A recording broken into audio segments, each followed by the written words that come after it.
austerity measures. So you find that in response to this, we are proposing a triple helix approach, which is a private-public government collaboration to enhance this decreased funding. We are also proposing the internationalization as a strategy. We'll talk into that as we go further. So it is common fact that government has restricted public funding, and at the same time it calls for massification of education, and at the same time they talk of austerity measures. So if you look into these 2 or 3 aspects, they don't balance. You are saying everyone must go to school. At the same time, you restrict the funding. So this has created a problem. And there's a major effect in the manner in which higher tertiary educations are being run today as opposed to the traditional setting. So you find that in Namibia, this has been a problem, and it is happening as well. Sorry? So you find that in order for institutions to survive, they have to come up with strategies which will enable them to raise revenue, for them to have sustainability or to continue as institutions. And you also find that the public institutions in turn, for their survival, they've adopted new strategies which are managerialism. I will explain where you find that they have to adopt different business models or managerial styles, those which will enable generation of revenue for these institutions to survive. And by so doing, they will create a product. And the product, when it is a product or a commodity, it will have a price. And once it has a price, it has to be marketed. And this leads now to commercialization of those products, much to the dismay of the majority, which is the public. That is unheard of. They are still in the aspect of saga. It's unheard of them. It's a new culture. Why would universities want us to pay so much when traditional education is supposed to be free? And at the same time, government is saying everyone must go to school. So these are problems. So these models are developed in order to enhance the universities to have continuity or sustainability. So I will explain them later as we come on to the conclusion on the effects of this. But my colleague, Dr. Max Chifoma, will take you through the literature review. Right, I'll continue. Thank you, Prof. You have heard from Prof that the universities are going to adopt business-like models, and you talked about managerialism, marketization, commercialization of what was once called a public good or a social good, which was supposed to be free. So I will not touch much on that on this slide, but I'll just emphasize that the fact that the government funding is declining is calling for public institutions to get involved in what we can consider the triple helix approach, a private-public government partnership. This is according to literature, what we have discussed, what we have discovered in our literature. And you also notice that as our other component or a major component in our literature, we also discovered that there's the aspect of internationalization, which can be looked into as a way, maybe, or as an approach to alleviate the challenges that public institutions are facing right now. Internationalization can be an aspect that can be used maybe as a way to finance public institutions. And there are at least maybe two ways internationalization can occur: inbound internationalization and outbound internationalization. Outbound, which concerns going out there or abroad to establish branches or satellite offices that operates programs or degrees of a university from the parent country. It can engage, universities can engage in what we can consider IBCs, international branch campuses. And then there's inbound internationalization, which you can take programs or global programs to your local and then maybe market them, inviting foreigners or other people who have capacities in terms of finance to enroll at your institution in your parent country, right? And then in our literature also made a survey of different countries, at least maybe we were targeting at least 2 countries, 2 major countries in each continent, Asia, Europe, etc. And our major discoveries shows that if an organization or if a country wants to implement internationalization, it should be embedded in institutional mission and vision and broad strategies. It must start at a grassroots level. For instance, maybe to say NAST must institutionalize the programs or internationalize their program, and the internationalization commitment must also be imprinted and implemented at a national level. It must also be supported by government, national government, through various wings such as the Minister of Education, the Minister of Home Affairs. In America, they were giving scholarship and visas for students to come in. For instance, internationalization should also allow for inbound and outbound mobility, students from other countries to come in and our own students going outside. That's the main things that's the main thing of internationalization in order to generate revenue, right? Then as we look at our methodology, you will notice that we basically used a qualitative approach in terms of content analysis on important documents, official documents, budget reports, time series data, amongst other important aspects that were used to assess or to measure the movement of budgets and the movement of maybe expenditure that universities were incurring. I'll just give an overview of what we discovered or our findings in the data. You notice the first finding that we have put on the slide here is coming from a macro trends internet resource, which shows that in 2014, amongst the positive and negative dramatic movements of or changes or decline in annual spending of Namibian government on education, in the 2014, the spending was even going worse to a negative 18.48.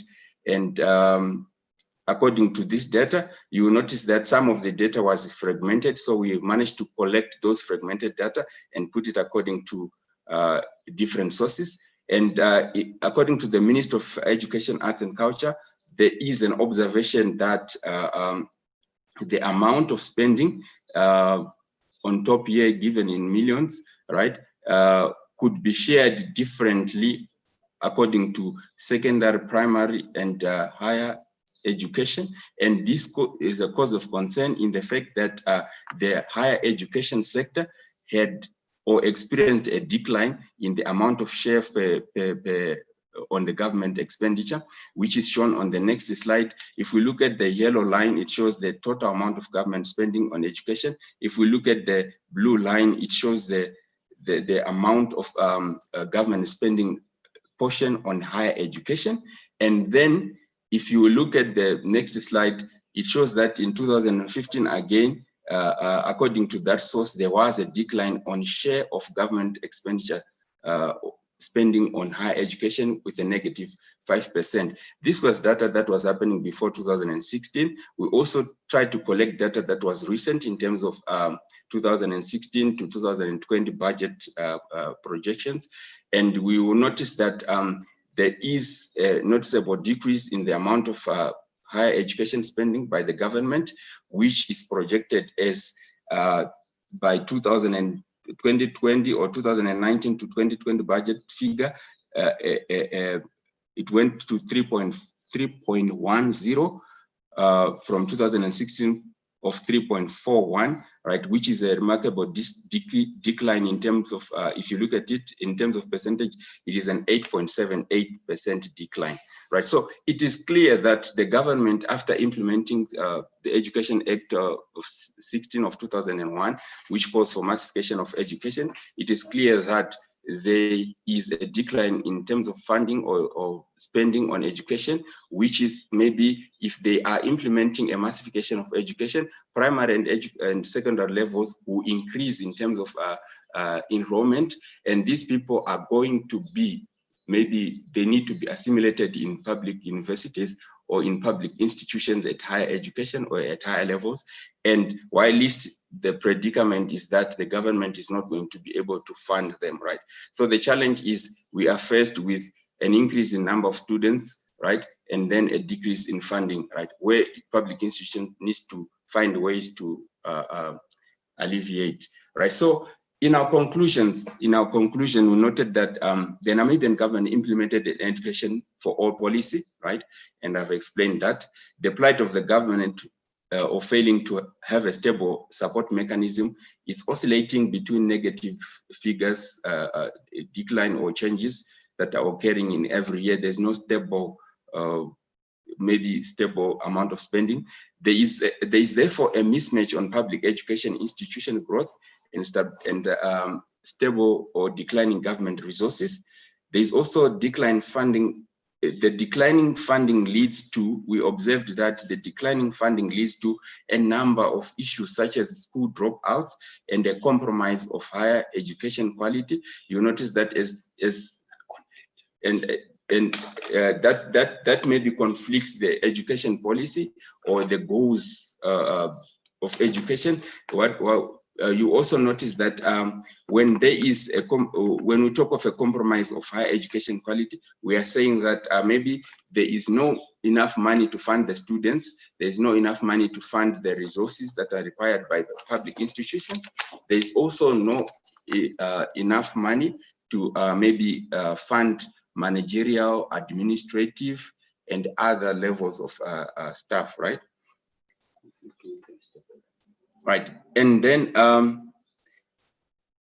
sorry, just a minute, just a minute. The emergence and increase of, there's another conclusion, which is the emergence and increase of non-government, private, commercial based educational institutions, which are giving a higher competition in terms of, if you compare public institutions that are funded by the government against those that are coming on their private and they have business models to fund their programs, they are bringing better programs, while these public institutions must pace up and maybe compete in the marketplace in terms of the education commodity.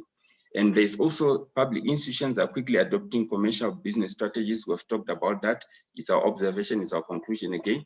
Higher tertiary education are supporting internationalization of higher education as an initiative to raise funding. You also notice in literature, it is supported that the higher education or public institutions are going international in order to alleviate some of these challenges.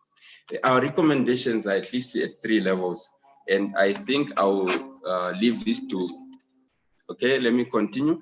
The first recommendation is that there is commodification of education, higher and tertiary education, and less reliance on government support. We recommend the commodification, which is going to be, or which is going to encourage managerialism, marketization, commercialization, and maybe commodification of education, right? In other words, education becomes a commodity, education becomes something that comes with a higher price and with marketing strategies. Then the triple hierarchy approach, right, which says that government, public sector and public institutions and private sector must come in together, collaborate. In fact, the justification is that most of these private organizations that look for information on the internet, they get it for free, while they are possibly supposed to pay for that information, maybe when they give it to a university to research on their behalf, etc. And this will lead universities into maybe centers or incubation centers for ideas or for other components. Then the last recommendation is internationalization of higher and tertiary education, which must be supported by the government, but must start from the grassroots level, institutional level, and then supported by the Ministry of Education, and so forth. With that, thank you. This is our presentation. Thank you.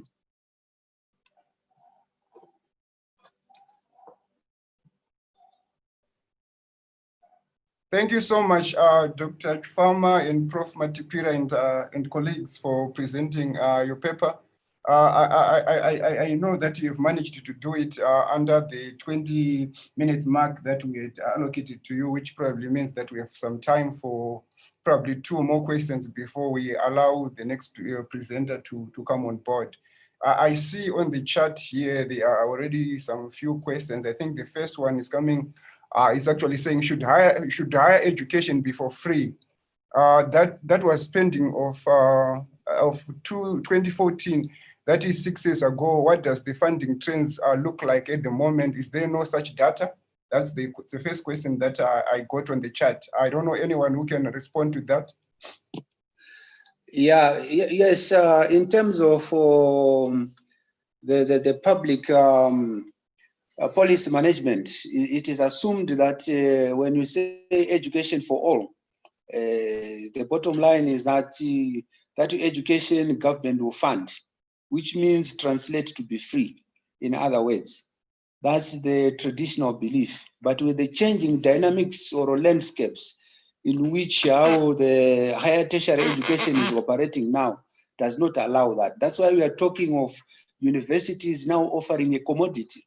And when it is a commodity, it must have a price. But this price does not amuse the stakeholders. So it continues to generate a conflict as it goes on. These are some of the effects, side effects you get.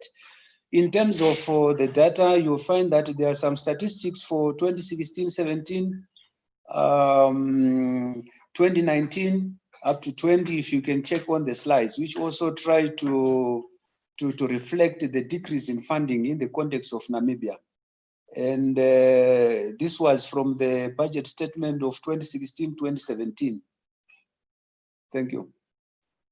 Okay, thank you so much, Prof. The other question that is also there on the chat is saying that how has NAST, for instance, used internationalization to raise funding given the decline in government funding in general that you have painted through your presentation? And the second question closely related to that is also saying, how is this commodification of higher education actually affected the Namibian child, especially in the context of economic recession that we've also seen over the last few years? I think you can just briefly answer that before we move on. Yes. Commodification definitely is negative. The Namibian child is trying to play catch up.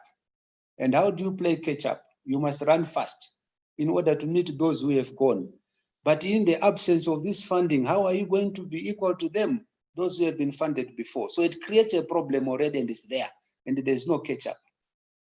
So the other aspect was on, what was the other question? Internationalization, how is NAST using internationalization? Yes. Internationalization at NAST, Namibia Invest Science Technology, we have developed that strategy, and it has been approved by Senate, and we are going to implement it 2021. So what we have done, we have identified, we are starting with Africa, and we have categorized the regions where we are going to move into those areas in the spirit of internationalization in order to try to raise revenue for sustainability. But what I need to point out on internationalization is that while it is a good strategy, you find that now nearly most universities are focusing in the same way. And some of them have gone to an extent of establishing their IBCs in other countries, which are international branch campuses, which is a sign or a reflection of insufficient funding which they are getting from governments elsewhere. So at NAST, yes, we are actually at the stage of implementation. We are in the right direction. Thank you. Thank you so much for that. Let's move on. We still have to field more questions, I think, after everyone is presented in your panel. But for now, I think, thank you so much for those remarks. I'll move on to the next presenter. I was anticipating to see, I think, Doreen and company, but unfortunately, I think they're not yet online. So I think we'll move on to Dr. Trust Matsilele and colleagues. Can you be ready and share your slide if possible? And also, while Dr. Matsilele is loading his presentation, I also want to urge Dr. Dr. Sadrak to also prepare so that they can also present soon after Dr. Matsilele. All right. Can you hear me? Yes, I can. Go ahead. All right. Let me try to share the slide. I'm not as techno savvy as just a minute. I'll be. Say it for you. No. I updated it, so. Oh, okay. So yeah. Yeah, I think I found it. Is this the correct format, or I have to change something? No, it's fine. Just put it on slide mode if possible. Okay. Slideshow. Uh, Just look for slide. I can see pause slide. Slideshow, yeah. Slideshow. Yeah, Sorry? or you can go down here where you see some kind of a wine glass and click that one. Where I see the what? Where you have written media, CP, UT media, there are some icons there, notes, and those icons, and then the other icon there that looks like a wine glass. Oh, I see. Yeah. So I click at that Glass. Yeah, just scroll down. All right. Okay. Let me. Is that the only way? No, you can also go up. At the top, there's no. Sorry? Slideshow. Yeah, just go on slideshow and then start from the first slide. First slide, yeah. Yeah. Yeah, Is then that so? from beginning. Just go to the beginning. Oh, just okay. go. All right. Yeah. Okay. Yeah. Let me check if let me check. Is Sandra here? I didn't check. Yes, yeah, I'm here. All yeah, right. she is. Okay. So let me see. So our studies, we are looking at how structural challenges that are endemic in South Africa found expression during this COVID pandemic. So we are looking, and our case study is where we are working at Cape Peninsula University of Technology. I'm just now trying to look at how I move. Okay, yeah. So the structural challenges that we are talking about are things like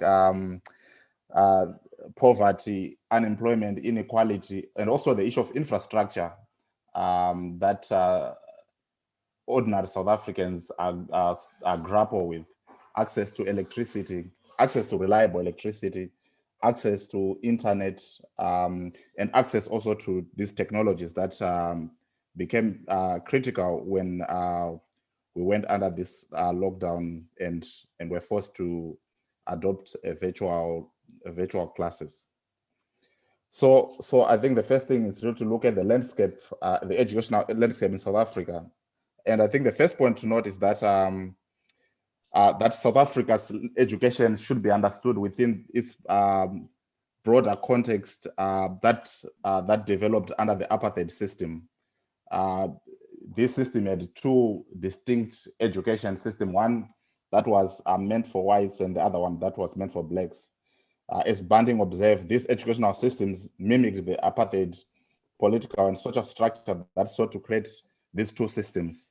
And under these two systems, we also had these two types of universities, where you'd have one which was focusing on formal university, and then the other one was the University of Technologies.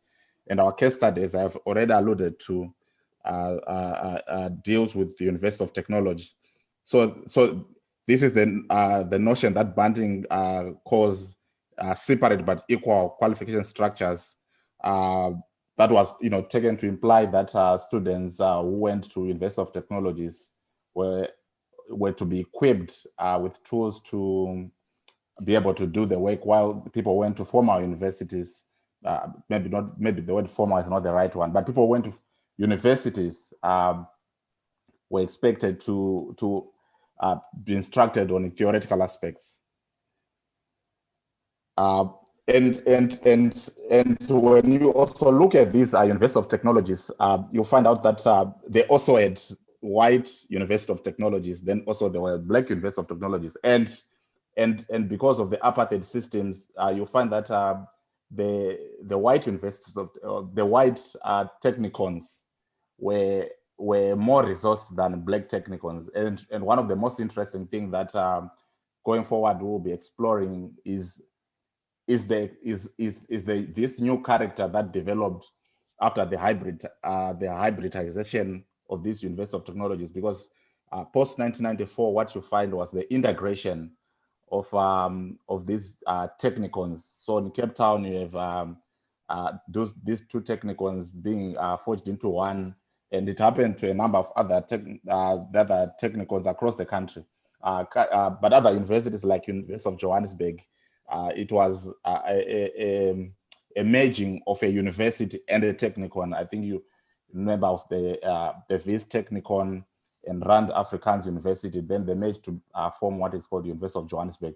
So there could be something more interesting in finding out this new character that developed post 1994 in this University of Technologies, whether they took on the character of these privileged technicons that operated prior 1994, or they defaulted to these technicons that were under-resourced, which is something that we would cautiously say that's what would probably gravitate towards, that most of these technicons gravitated towards the character of an under-resourced technicon that you would have seen prior to 1994. This is easier to see even if you start looking at the metrics.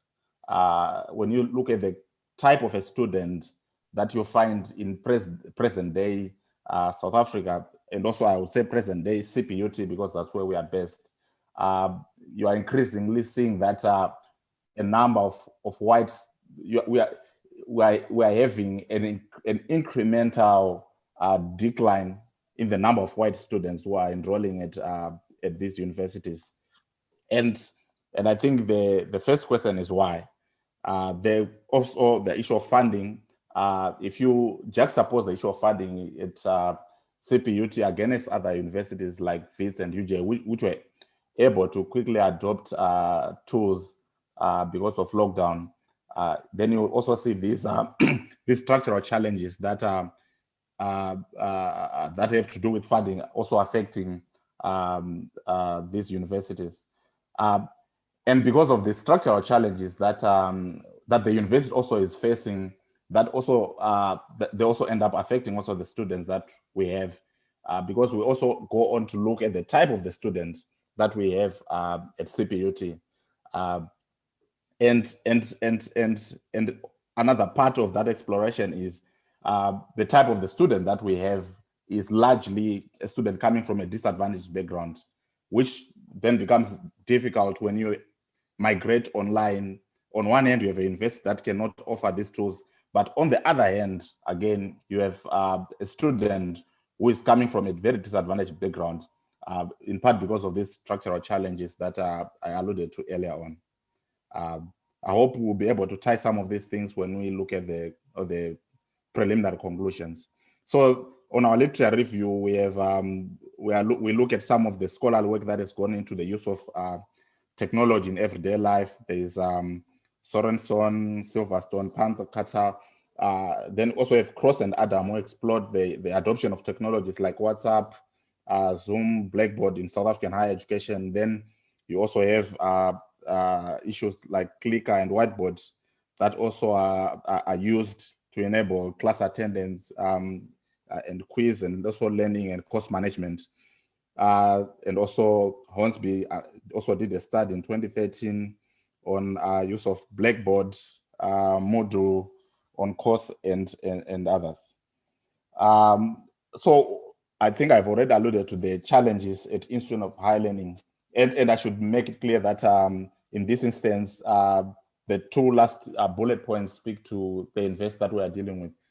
But there's this first bullet point that deals with most of the universities, which is the financial pressure that universities have been facing, that that over the years have forced universities to go online, to coping with this increasing large classes and static faculty.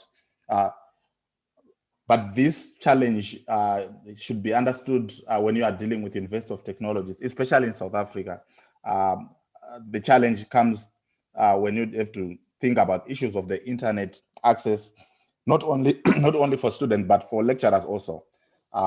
As you know, some of these universities, when we went on lockdown, didn't necessarily give lecturers internet access. Lecturers were expected to either buy and then do claims later. If you have no mechanism of proving that you went to a shop and bought, then you are not reimbursed. But also there's this challenge with access to technological tools like laptops and tablets, and which are critical tools when you are dealing with online virtual learning. And then on theory, we used the two models, the domestication and the replacement models. The domestication model argues that for the integration of technology into the domestic sphere and the moral economy of the household, that's a BIB 2005. And the core idea is that objects and products go through a process of domestication that renders them fit to use in the eyes of their owners. And key within the replacement model is the reduction in class meeting, which is exactly what happened because of COVID. Face-to-face time with online interactive learning with students. The assumption is that certain activities can be better accomplished either individual or small groups than in class. Panzer observes that the term domestication of technology suggests that there are interesting similarities between the ways technologies and our daily lives are, let me see, the same way animals and crops were domesticated over 10,000 years ago. The process of hereditary reorganization of wild animals and plants into domesticated forms according to the interests of the people. In its strictest sense, I can't see part of my slide, let me see.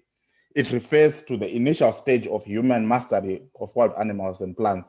The term domestication was itself first used by Silverstone. We emphasize that technological artifacts are rarely just acquired and then used unproblematically.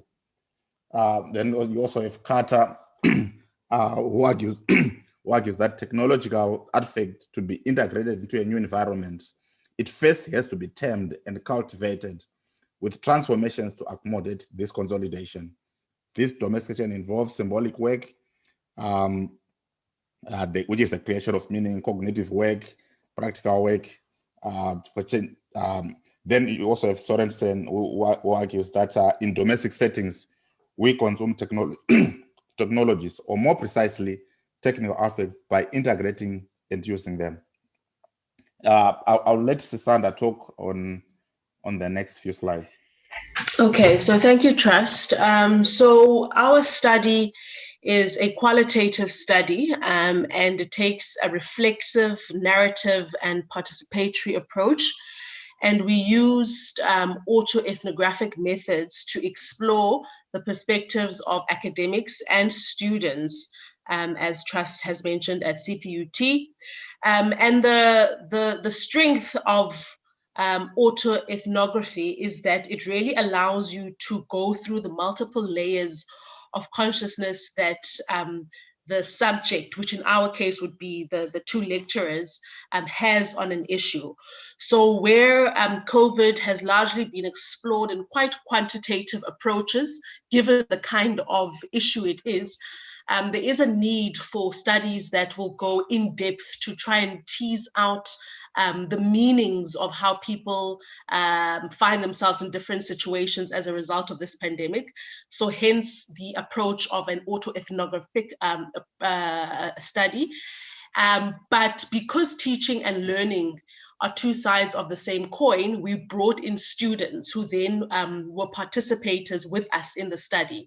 So we're studying ourselves, but we also have included the voice of our students to make sure that we can tackle the topic of teaching and learning, not just teaching.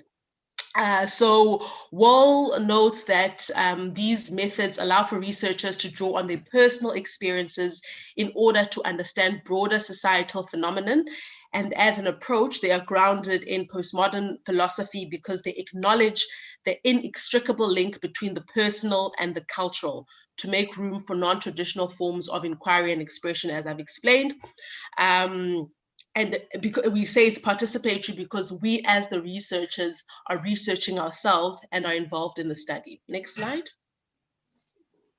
So what we did to collect our data, it is based in the CPUT journalism department. So we're not seeking to generalize our findings because the site is very specific.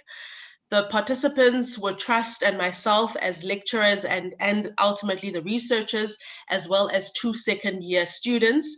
And how we recorded our data is we used audio recordings of reflections to a set of questions that the 4 of us answered based on the theoretical frameworks that we're employing. And autoethnography has that strength in that people record their experiences and their reflections on issues, and then that becomes the data that is used for analysis.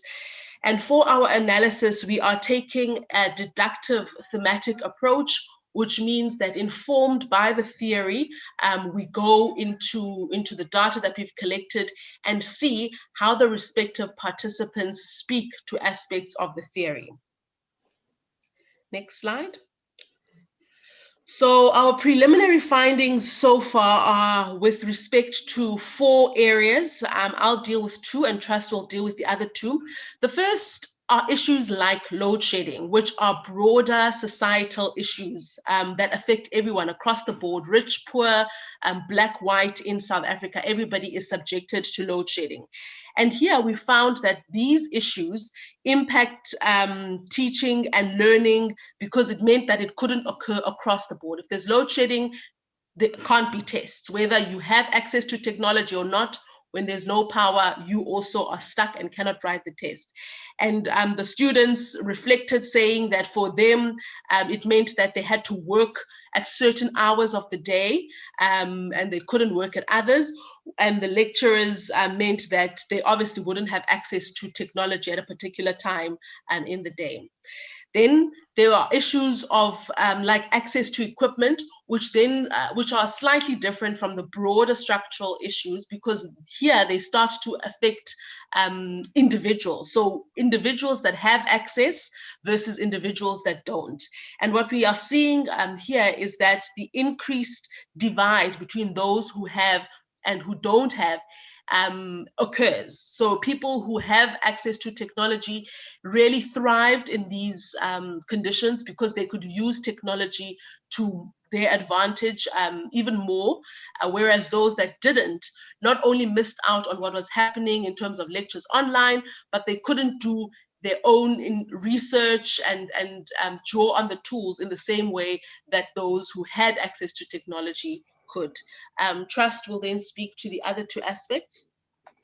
So another thing that we'll look at is the issue of environment and how it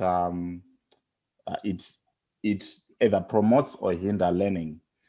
So one of the things that we found is that one of the students said she had a supportive environment, partly because of her family.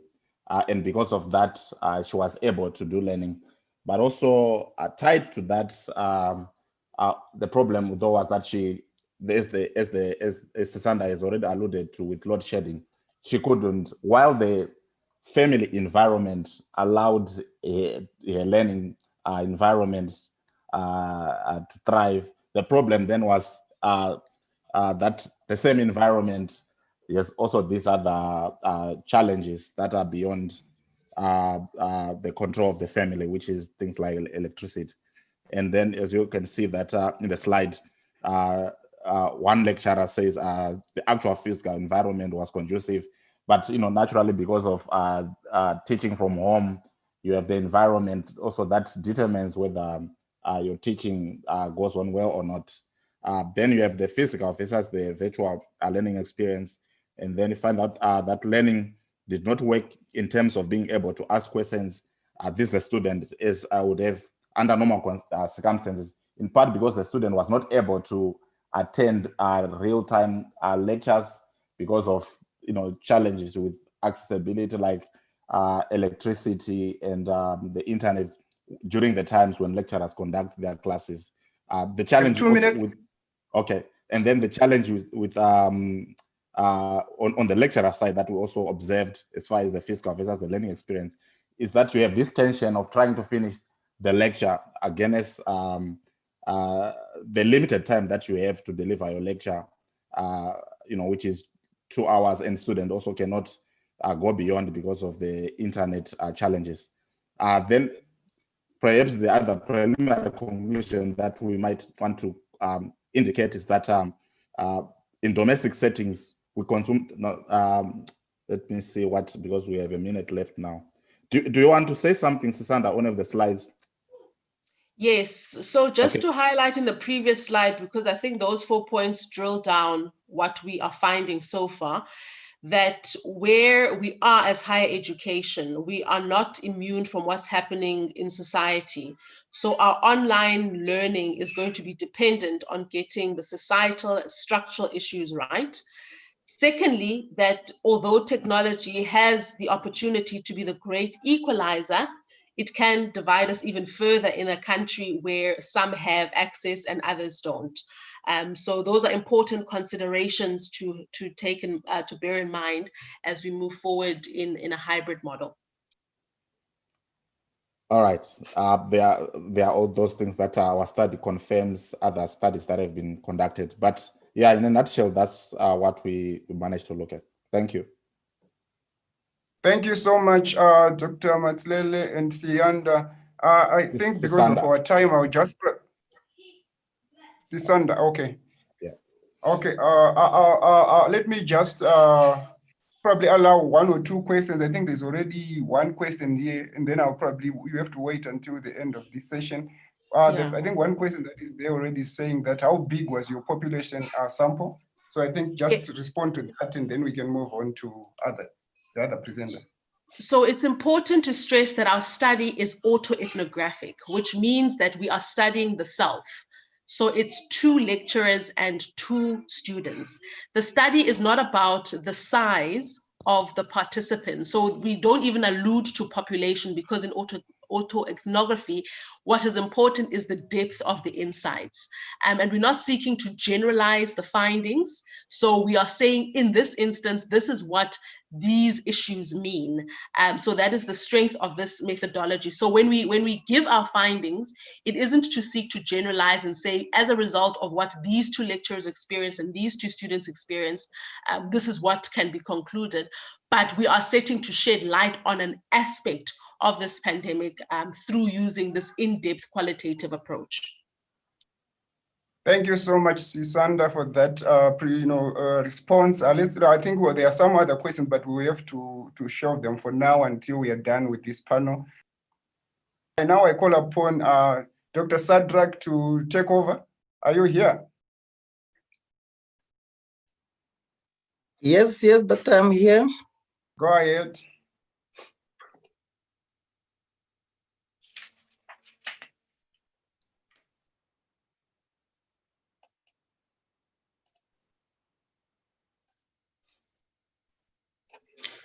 Yes, good morning, colleagues. My name is Sadrak Pangleni-Shuhameka.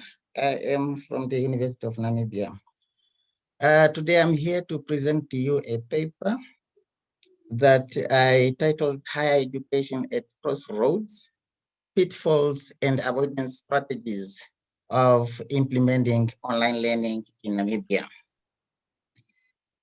The 21st century have seen crisis management evolving as a critical skill that our managers and administrators at higher education institutions in Africa need to acquire.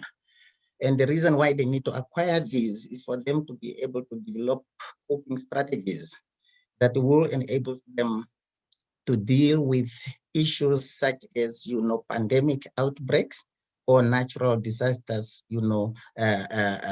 catastrophes, if they happen to occur in their countries and they do not want their education services to be, affected or disrupted. Also, with this era, especially this year, the beginning of this year, the higher education fraternity saw an uphill on online learning strategy planning, strategy implementations in higher education institutions. And the reason was for them to overcome a total collapse of the system due to the non-physical conduct of students and lecturers at various institutions. And presiding that in Namibia and elsewhere in Southern Africa, we usually have occasional annual floods, we have droughts, we have field fires, and all these things in one way or the other, they usually disrupt our higher education system in one way or the other. Also, the pandemic now, COVID-19, has left many scholars, especially those that are in e-learning and other online learning systems, to have got more questions than answers to what is really happening and how better can we, improve the quality of educational services in our higher education institutions. There are some reports in different studies that our education systems, to a certain extent, were caught by a surprise when the World Health Organization announced that the health regulations and protocols to be followed by all the organizations and the different individuals in each country so that we'll be able now to combat the further spread of the virus. Therefore, universities were left with no other options but to send students back home and switch to online learning by adopting and customizing their course content on various learning management platforms. Yes, universities have quickly re-engineered their available digital tools, their available, digital platforms to ensure that there is an uninterrupted educational delivery to their, isolated students. In Namibia, there are over 59, accredited higher education institutions that include public and privately owned institutions that have registered with the Namibian Qualification Authority. And these institutions have thousands of students that are studying either on full-time, part-time, or distance mode. However, with the implementation of these e-learning, services in different, institutions, there are several complaints from various stakeholders. Sometimes lecturers, they also complained that, they were not fully prepared to offer, services online. Students were also, complaining, parents, unions. So all these people have been raising concerns on whether it is really a good idea for these institutions to offer their courses online. There were also revelations on institutions that they were not ready at all because their infrastructures were not on par with what is happening in the industry. And some staff members also, through various medias, also they expressed their concerns by saying that, they were not properly trained and they needed refresher training courses. I wanted to give you just a short, overview of what we have in Namibia. Reason why I opted for the Namibian Statistics Agency report. This is now the national census, statistics that we got, 10 years ago. Luckily, next year we are going to have new data. They reveals, they gave us, the number of people that have got access to ICT devices. Remember, here it was not specified how many of these people or percentage of these populations were students at tertiary institutions, but it can give you a clear picture of what is really happening in Namibia. You can see radio topped up, all the other ICT devices. But the televisions, if you look at, rural areas is something else. Computer in rural areas is a major concern. Even the whole country, then cell phone, that one at least is picking up. But again here, they did not specify whether these cell phones or mobile phones were smartphones or non-smartphones. And when it comes to, newspapers, citizens that have access to newspapers, you can see that the number is not that, favorable. And, I would like us to have this picture in mind when we are looking at the issue of, switching or moving completely to online learning in Namibia. The key objectives for this is that I'm guided by the following objectives: designing modalities of adopting an online learning strategy in an unequal and less technological empowerment setting, determining pitfalls of implementing an unpolished online learning model or policy, and discussing externalities that are critical when a government, a school, an institution of higher learning or leaders are making decisions with regards to e-teaching and e-learning, and also suggesting avoidance strategies for future e-preparedness for natural disasters and pandemics. Now, the materials, I'm not going to go through everything, but I just gave you a justification on why I have opted for this specific methodology, which is almost similar to what the previous presenters have used. I followed what we call a critical autobiographical narrative inquiry, which is originating, back in 1800s. And with this one, we said an autobiography research create, a single research methodology that is designed to include various accounts purported by the authors. I just want also to look at the next bullet point, which says that narrative inquiries is a study of how different humans experience the world around them and allows people to tell the stories of their storied lives. And that is now me as a lecturer, as an educator, as a teacher, and as an active participatory in online learning platforms. So I'm not going to, explain a lot of things, but the second last bullet says autobiographical research positions the researcher as the instrument of the research, and he or she is the sole participant. The data will include both personal and social context. It includes connections to the past, connections to the present, and the connections to the future, and also situations linking various places, physical and non-physical, represented in the storyteller's space. And that's now me who is talking to you here.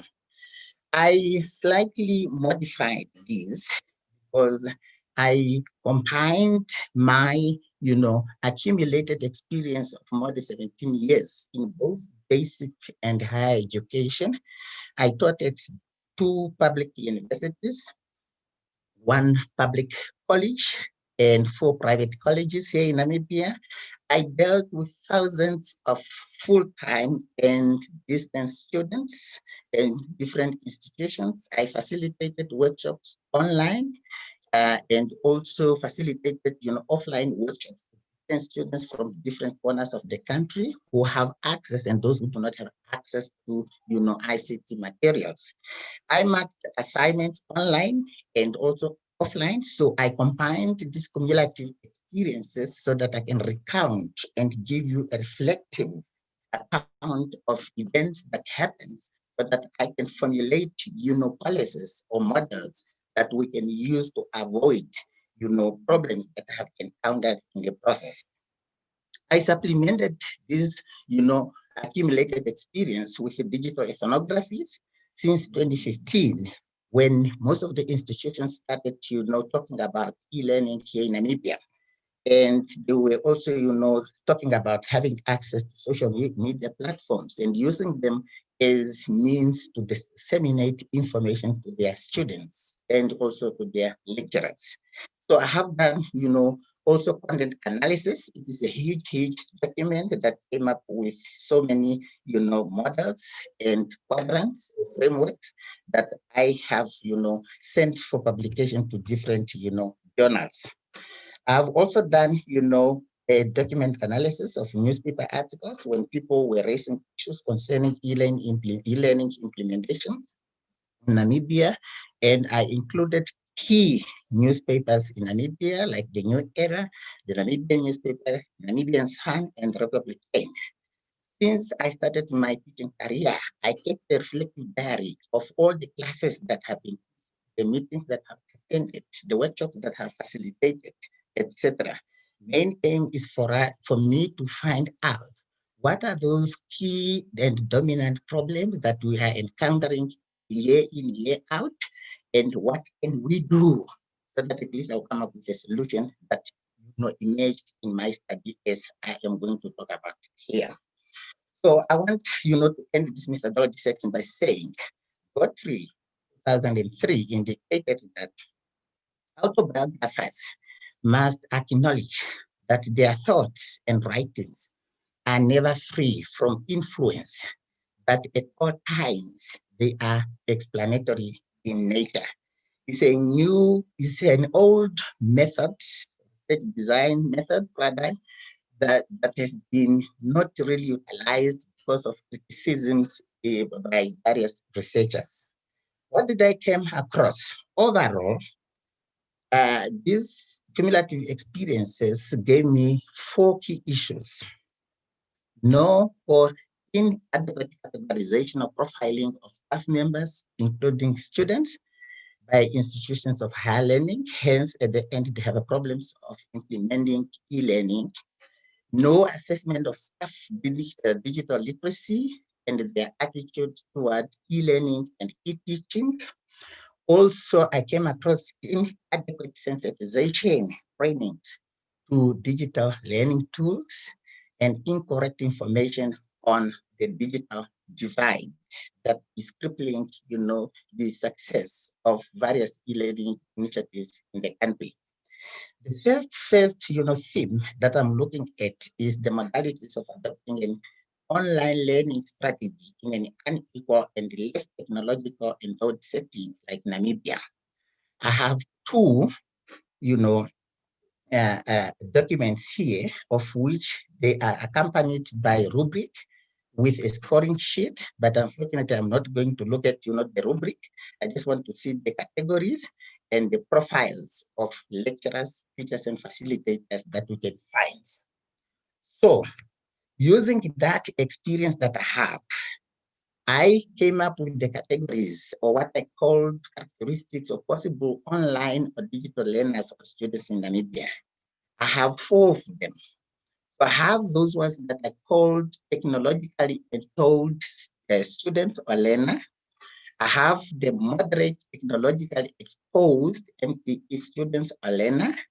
We have severely technologically disadvantaged students and acute technological marginalized students. The reason why I came up with these categories is for institutions of higher learning to use them to do a proper assessment and profiling of their learners so that in any case, if anything happens, they know how many students are falling under each category and how can they help them to ensure that they will not be affected by the disruptions that will come up as a result of a natural disaster, or it can be a pandemic outbreak like COVID-19. Quickly, just a summary. The technologically endowed students, usually these people have got laptops. In most cases, they have smartphones. And in the areas where they're staying, they have access to adequate radio frequencies. And their parents, they are mostly working and they have education at a certain level, at the university level. But they also have proper internet facilities, and they are always, they reside in towns or cities. So these people are likely not to be affected by, the digital divide that we have, unless they are not willing. But the moderate technologically exposed students that we have, They may have a laptop or a PC or one with a limited memory capacity, but they do not have access to power. They have now a laptop, they have a PC, but they do not have access to power. So they rely heavily on the neighbors. Also, maybe they may not even have, cell phone, smartphones. They may only have, a cartouche. We call it a cartouche in Namibia. The frequency, especially for the television, it may not be there because most of them, they are either in semi-rural areas or they are in informal settlement. Like in Window, you will find them in informal settlement. Then we have those ones that are severely technologically, disadvantaged, no laptop, no access to the power, and, they only have non-smartphones. Parents are not working, no internet facilities that are near them, and all those things. Then the acute technologically, disadvantaged. That's now the first categories of learners. It can be learners, can be students at the universities and institutions of higher learning. They need to categorize their students according to this, so that, for each category, they will be able to come up with a proper solution that will address the needs of that specific category. The next category that I came up with is that, institutions of higher learning, they forget that their teachers, their lecturers, their facilitators are also in different categories. Having a PhD doesn't mean that you are technological savvy or you are technologically literate. Therefore, I came up with 4 categories. One category is called Forward Fluent Digital Initiators. That's what I called them. That name, you won't find it somewhere. This type of staff members, it can be academics or non-academics. They may have attended some e-learning, courses here and there, or they are certified. They are digital literate, very passionate about it. Mostly they are in the youthful age of 24 to 40, and they are likely to use any opportunity available for professional development. They are very few in the profession. Naturally, they are educators and they enjoy sharing knowledge.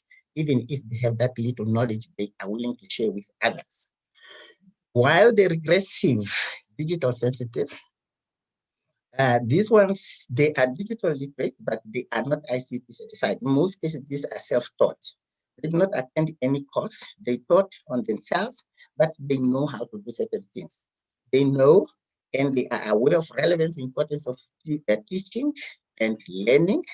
They are trainable so that they become online facilitators, but the problem is they are not willing to learn new things. That's now what makes them to be regressive. They have all these things, but they are less willing.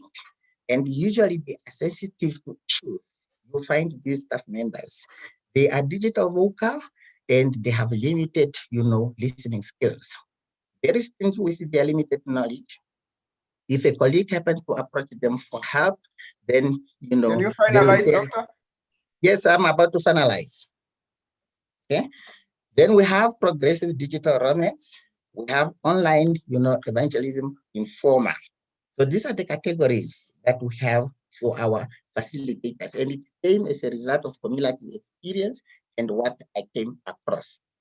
So then the pitfalls here, we have them. I mentioned to them. I will share my slides so that you people will be able now to understand what I'm talking about, the pitfalls of implementing these things. May lead, to, frustration, stress, burnout, or information overload because people are not, fully ready. And, the things that are being sidelined in the process of formulating e-learning policies are issues such as online safety, internet addictions or mobile addictions, information overload, issues of digital divide and digital evangelism, and vigilantism. These are things that, most of the policymakers or implementers at higher education institutions do not look at. And lastly, there is this diagram of which you need to go through it, that most of these staff, managers at institutions of higher learning, they fail to come up with a thorough assessment of staff digital literacy and the attitude of this staff, digital literacy level or attitude toward, online teaching and learning. So I also put them in different categories, those with high digital literacy, but they have low attitude toward e-learning, high digital literacy, high, attitude toward e-learning. So the diagram, again, it is available there on my slides. So we are going to share them with you. In conclusion, what I am saying is to counter the negative effect of digitalization, organizations and individuals, staff members are urged to ensure that their ICT infrastructures are on par with their industry demands. The higher education institutions should be the custodians of instilling digital skills among their graduates, among their staff members. And the graduates nowadays need to be exposed to various social media platforms on learning management system regardless of their career specialization. And lastly, I am suggesting that a digital literacy module should be developed not only for students, but also for staff members to look at issues of learning management system, social media, digital ethics, online rights, and other things that I have listed there. Due to time, I think let me just end there, and I can already see a lot of questions popping up. Thank you. Okay, thank you so much, Doctor. Thank you so much for such an engaging paper that you've just given us with a lot of, typologies or taxonomies that you have come up with, which are very interesting, especially for policymakers and also, I think, university administrators. Because of our time, let's move on to the last present. I think Oyetero Stephen, are you ready to present so that we can then just go to the questions once we are done? Are you ready? Yes, I'm ready. Go ahead. All right. Can you hear me, sir? Yes, we can. Okay. Thank you. Good morning, everybody. I am Oyetoro Yebode Stephen. I'm presenting the paper COVID-19 Increased Webinars and What Counts for Human Capital Development among Academics in Higher Education Institutions. Let me just quickly mention that. Hello, sir. Hello. Okay. Go ahead. Okay, you helped me with the screen. Okay, thank you. Thank you for helping me to share this. Yes, let me quickly mention that, yes, with the advent of COVID-19, we will see that with the restrictions on individual movements across borders, there is the need for academics to continue to build on their knowledge professionally, and this could be said to lead to the increase in webinars all around. In fact, it is available information on the internet shows that the revenue of video conferencing providing platforms such as Zoom, Microsoft Teams, and such other software they've increased during the pandemic, especially at the peak of it during March, April, thereabout. And it was specifically recorded that business customers have increased to about 265,400 companies with more than 10 employees, representing a 354% increase from the prior year for Zoom. So with this, it could be noted that there is the need for knowledge to be shared, which has led to increased webinars the world over. And we'll see that the decision to attend webinars, despite their increase, will be dependent on myriads of factors, which include cost of data, access to fees or charges for such webinars, if there is any, availability of time to attend and participate in the webinars, and of course, availability of viable internet access. We will see that a lot of academics, especially in the global south, are yet grappling with some of these some of these factors that could enable them attend webinars when they are available. But of course, we'll see that as these challenges exist, academics still find a way of attending webinars, more especially the catchy ones with catchy topics, with the hope of including them in their CVs and resumes. But of course, this will raise a question, especially for middle career officers, middle career academics, and early career academics, of which particular webinar can I include in my CV that will count, especially when these CVs are presented maybe for grants or for promotion purposes. This becomes, let me just add at this point that this was actually reflective for me because I was attending a lot of webinars, some of them with certificates issued and some of them without certificates. And I began to wonder myself and reflect on this, which every researcher should do, that, okay, when school eventually resumes, which webinars can I actually include that will count for human capital index determination? And with this now, I see that there is a need. I searched through, yes, there are on the internet materials basically on factors, determinants of effective training. But I see that there is still a need for determining the criteria that will guide academics in determining which webinar I can actually include in relevant sections of my CVs. Now, this led me to actually come out with this topic. And let me also mention that it was quite a challenging one for me because I have been a quantitative researcher that I use various parametric and inferential tools to analyze data for the few researches that I've carried out. And I discovered that, yes, with the webinars that I've attended, there is the challenge of how do I gather data for this particular research and yet come out with a little bit of substantive findings that will actually add to knowledge in this particular, especially, yes, a knowledge that can be used by early career academics and middle career academics like me.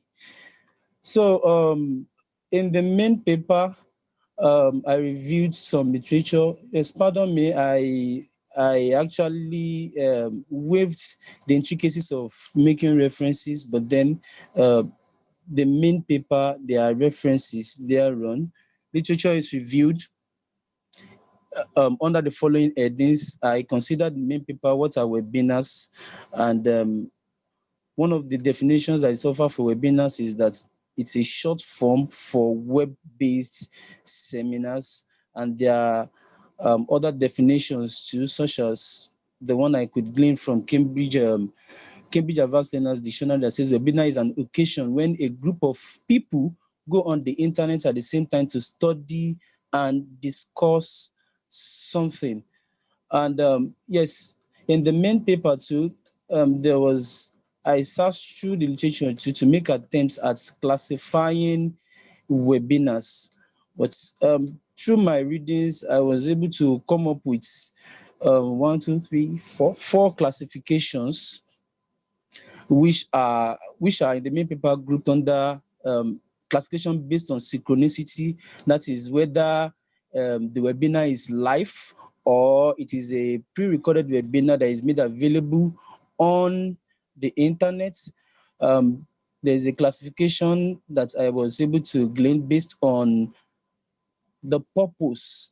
That's maybe, and with that, Nicolopoulos 2020 made some purpose-based classifications where he said, okay, they could be according to, okay, thought leadership. Maybe you want to generate leads, you want to engage customers. Maybe it's for continuing education, product demo, membership content, employee training, and corporate communications. For that, there is the one for teacher knowledge structure too, which I used the classification based. This classification was based on Schumann's 1986, who talked about pedagogical content knowledge. And from that particular classification, I classified that possibly, yes, we could have webinars that are big on that. The intent is to build on the pedagogical knowledge of academics. Other ones could be to build on the content knowledge of academics, and another one um, to build on the pedagogical content knowledge, which is an interface between content knowledge and pedagogical knowledge. Moving on from there, we'll see that yes, it has been said that webinars have increased, and in fact, there are a lot of memes with the internet that talked about. There was a particular one that I saw, which I will share. I shared some later at the end of the slides. That there was a particular man that carried bag, and with so much certificates that he's only waiting for the end of the COVID to present his certificates. Now, this trend will also increase, but then beyond COVID-19, we will see that the importance of webinars as viable strategies for knowledge acquisition and dissemination among academics has been established. The implication of this is that the acceptance of COVID-19 as a new normal might mean that trainings and conferences via webinars will be commonplace when the lockdowns are fully eased.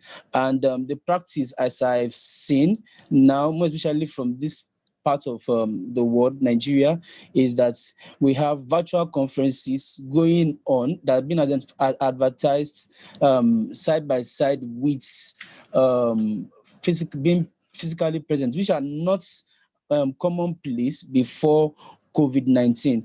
Now, during the period and adjoining period after it, the question of what webinar will be acceptable for the purpose of human capital indices determination will remain valid in order to maximize the resources available to academics and to eradicate possible conflicts among stakeholders as to what counts for this purpose.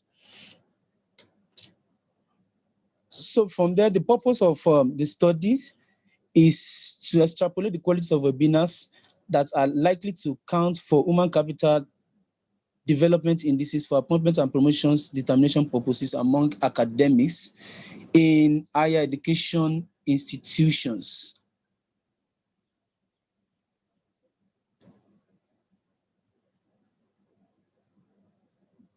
Now you can help me to go to slide 7. Slide 7, sir. Now, the specific objective of the study was to establish the essential criteria that could be used for determining webinars that would count for the purpose of determining human capital development indices of academics. The research method that was adopted is the interpretive research paradigm, which was considered appropriate as the inclusion of webinars in curriculum vitae of academics in higher education institutions could be considered a social reality without criteria that is singular or objective at the time. As such, determination of such criteria is likely to be based on the experiences and social context of those providing the criteria. Now, within this paradigm also, the existential phenomenological research method is considered appropriate. Of course, for me too, as I've said, it's a new area for me to explore qualitative research design, but I found this very appropriate. I haven't gone through literature on qualitative research design. Now, for the sake of gathering data, what was actually done was that I am a member of some WhatsApp group that's actually established by, let me say, academics who have migrated to the global north and are willing to give back to academics in the global south. So what was done was that a question was posed to this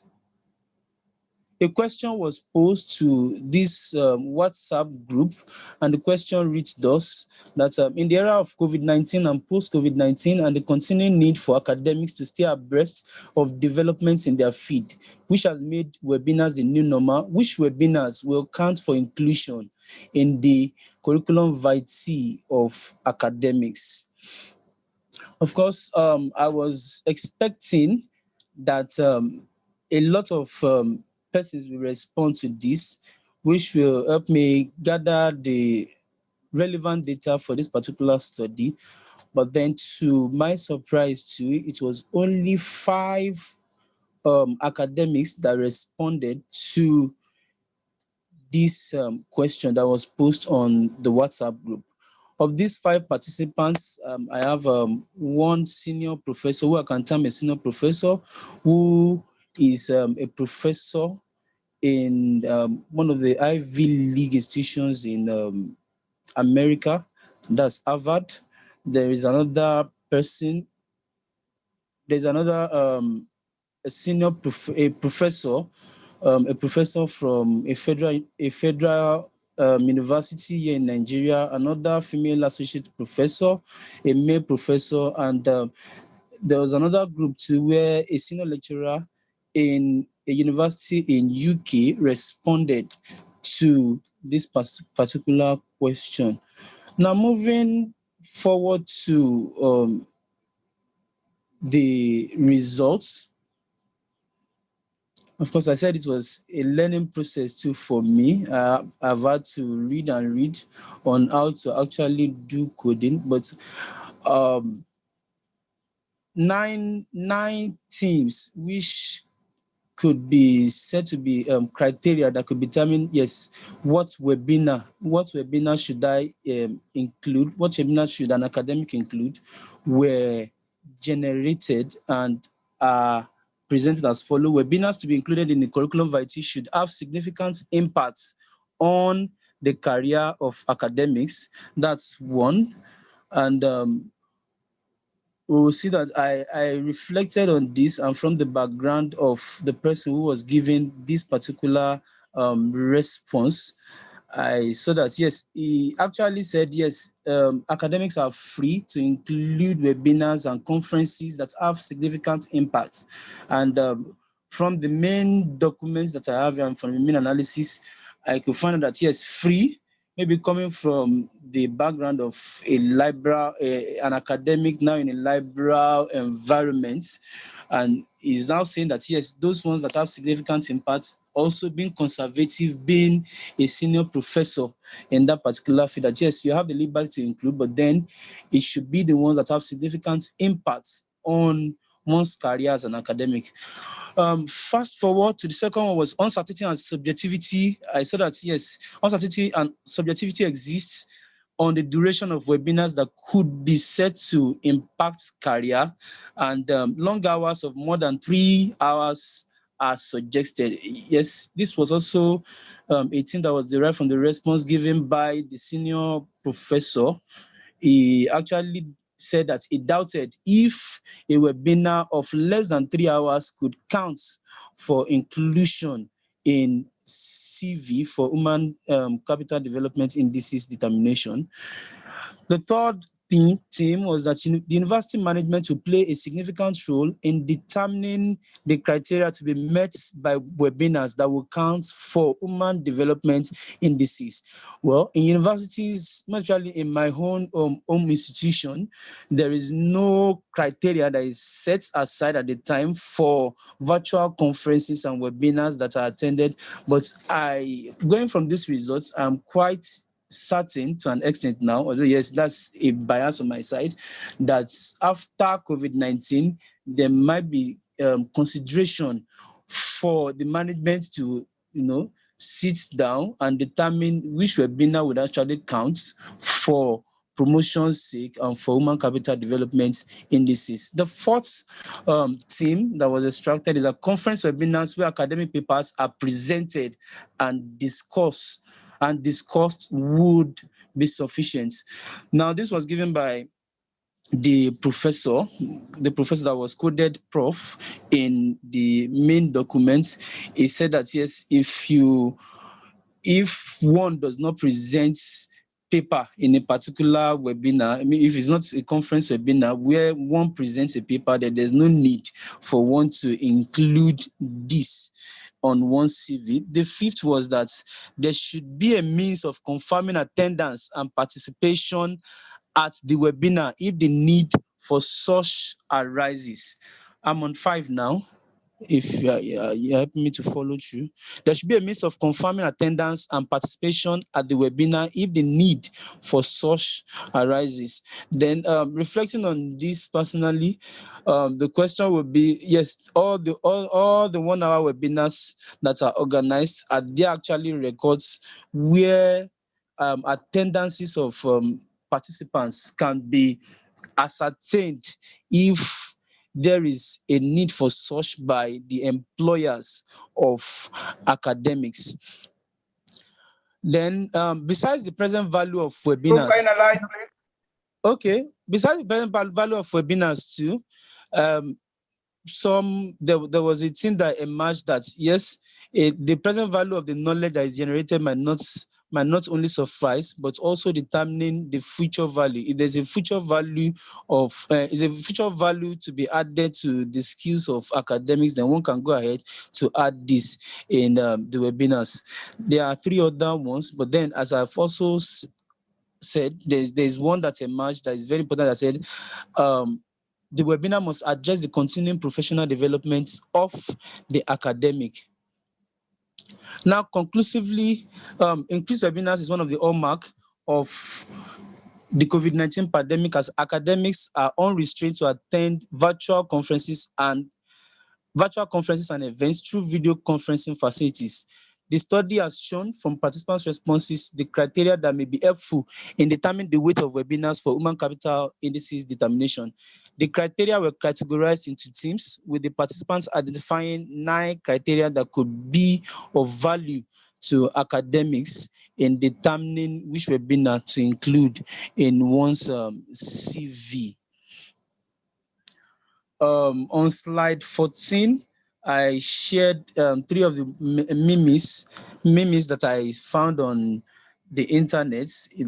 Webinars keep increasing, but then we will see that even within a webinar, a lot of webinars are also scheduled after the webinars, and this will be an increasing concern for academics, especially early careers and middle careers.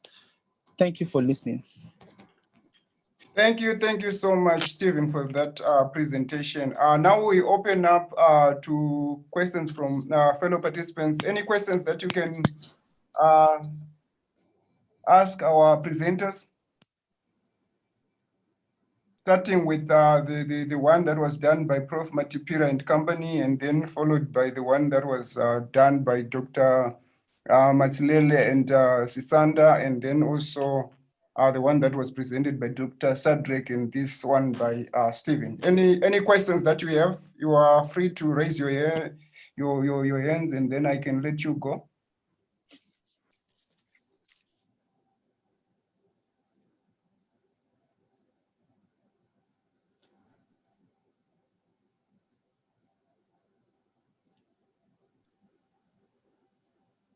Yes, Sisanda.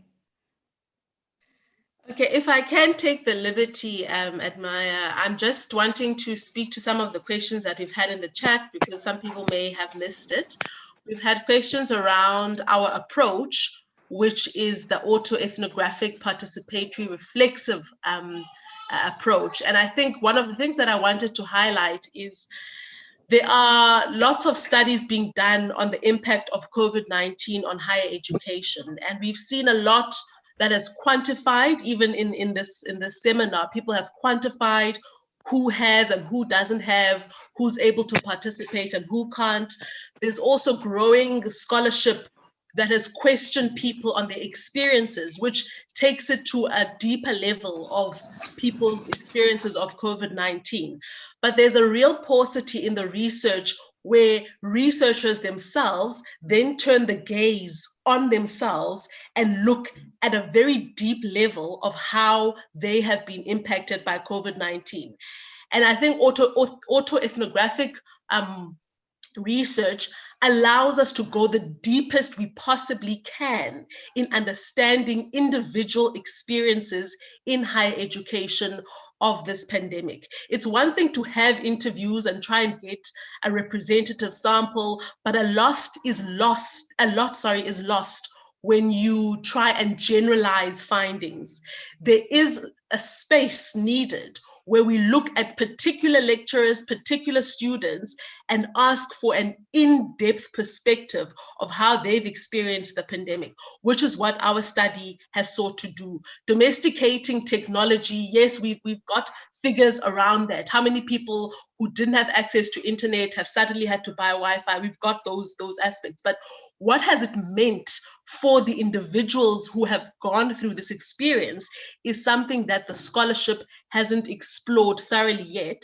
And in our approach with autoethnographic research, our reason is that this form of research is what will allow us to understand deeply how people have experienced the pandemic and access to technology at this time.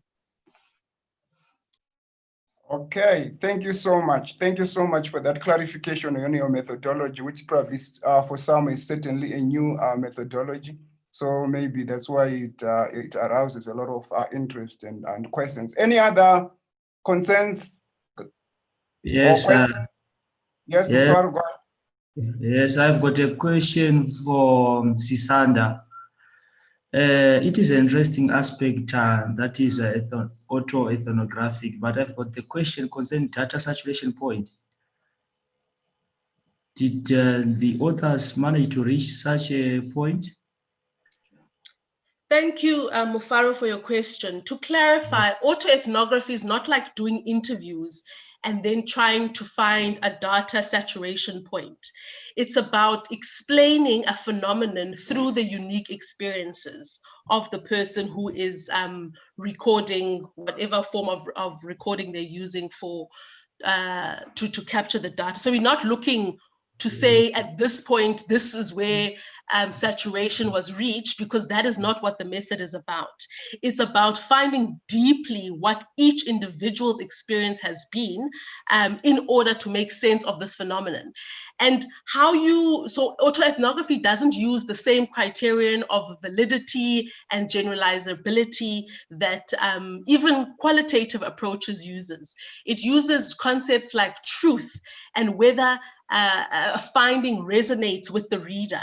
And it's in line with some of the decolonial approaches to research that say that we should not look at people as subjects and try and find the same box to put everybody in, but we should consider looking at them as individuals and use what their experiences are to make sense of the world. So in our study, like we've said, we're not seeking to generalize. We're not seeking to say, this is what this means. Of course, when a reader reads it and it resonates, they will say, yes, this is applicable to me.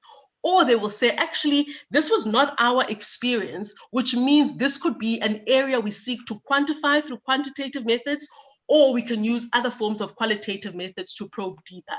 So in light, I think one of the reasons autoethnographic approaches are needed, particularly by researchers in higher education, is that looking at COVID-19 has tended to be a quantitative exercise, and yet it has affected people very deeply in ways that only them telling their stories will be able to help us tease out. So in summary, we're not looking to saturate. We're looking for the unique experiences and then using the resonance idea for a reader to say, yes, this sounds like a plausible conclusion to arrive at in light of the data presented. Thank you, Sisanda. I see Dr. Mnangatri's hand is up. Yes, thank you, Dr. Mare.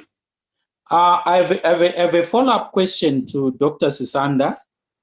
The method that they applied here is very, very unique and very interesting, and it's one of the innovative ways in which we are trying to disrupt research.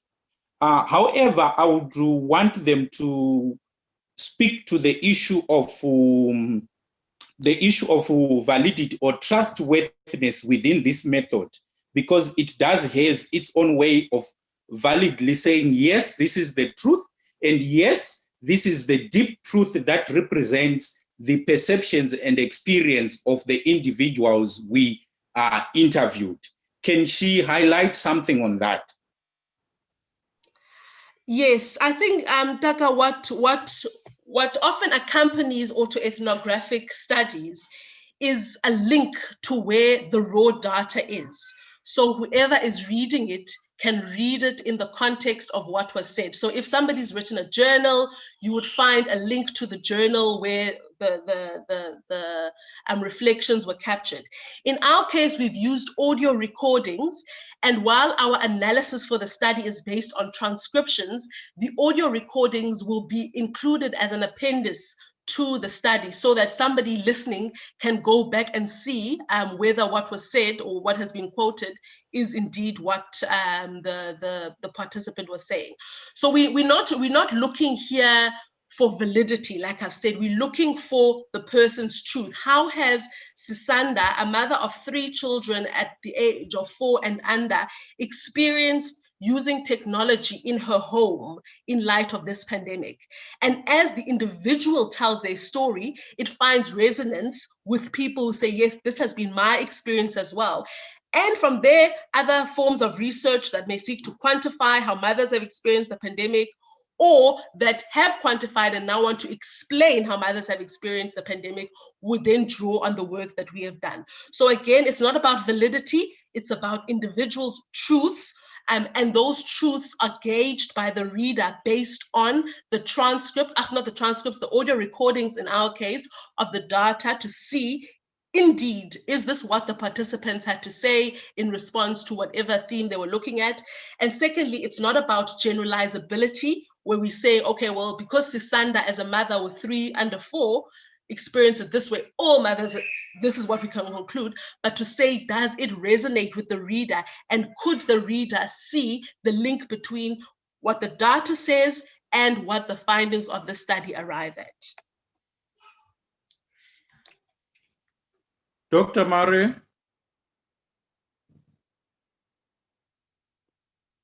Hello?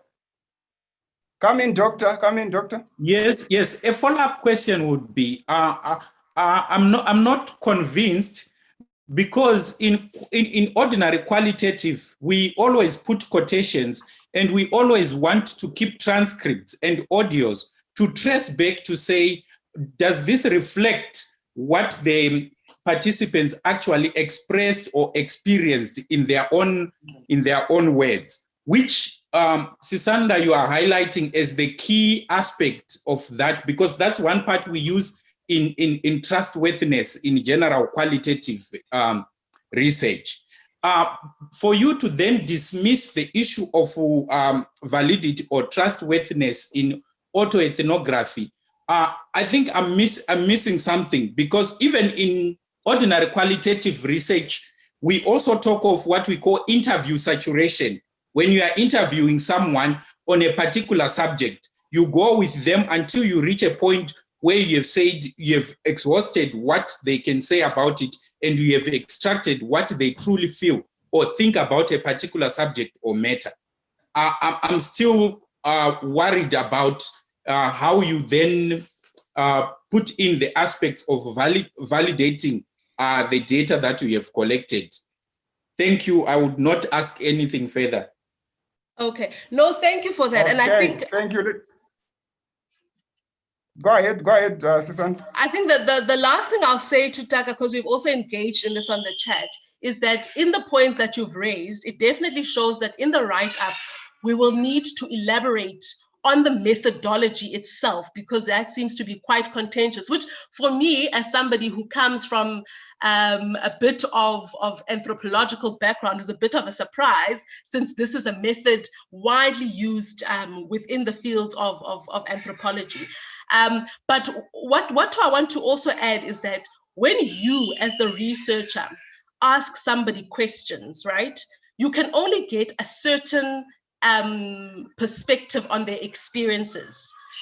When you ask yourself questions, you get the deepest kind of experience articulated that one can.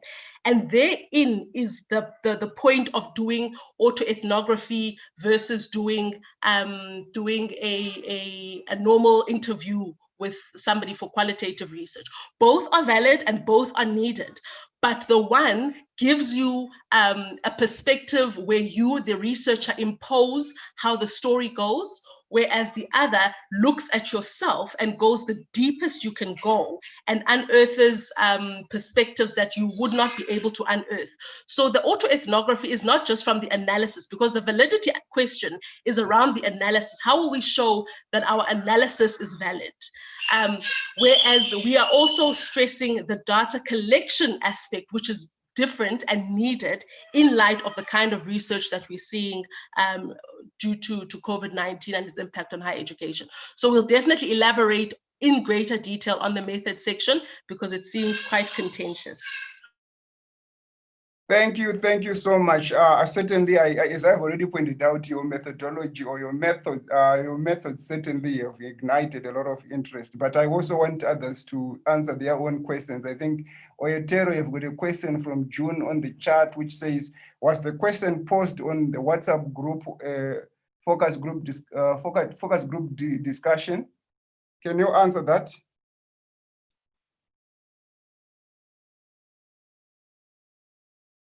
Stephen?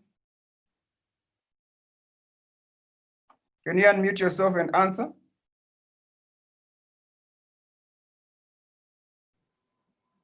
Okay. Now the question was posed on focus groups itself. It's not a random group of people that it was posted on. A lot of issues that are posted that individuals respond to. So I can answer that yes, the question was posted on a focus group of academics who are established academics who are mentoring early careers and middle careers and PhDs. At least four of social WhatsApp groups. 3 of them were meant for mentors, established scholars, and PhD scholars. And there was one that is actually a focused. It's a WhatsApp group for academics in a faculty in my home institution, where I also teach. Okay, thank you so much. Then, Dr. Sadrak, there was a question again on the platform. I know probably you tried to answer it today on the platform, but it's also very important for people to also hear it here. How do we deal with over-pessimism on the part of university management? How is such pessimism, or what for some of us who do ICT research, technological determinism, affected the funding of ICT infrastructure by universities? It is very simple, very, very simple. I know that our management teams, they are over pessimistic about these ICT things. They have different theories, analogies about, ICT access, literacy, and other things. The simple thing is for us to always have a profiling exercise at the beginning of each academic year. And with that, we need, and that can be done by the Dean of Students, or it can be done by the Registrar's Office, and the statistics need to be presented to our management so that they will not be over-pessimistic if they can see that they got statistics. The reason why they are like that is because they don't have any statistics with them, and therefore they usually leave them in the vacuum. Is there a second part of the question that I did not attend to, Doctor? No, it's fine. It's fine. Any other questions? Any other questions to our presenters?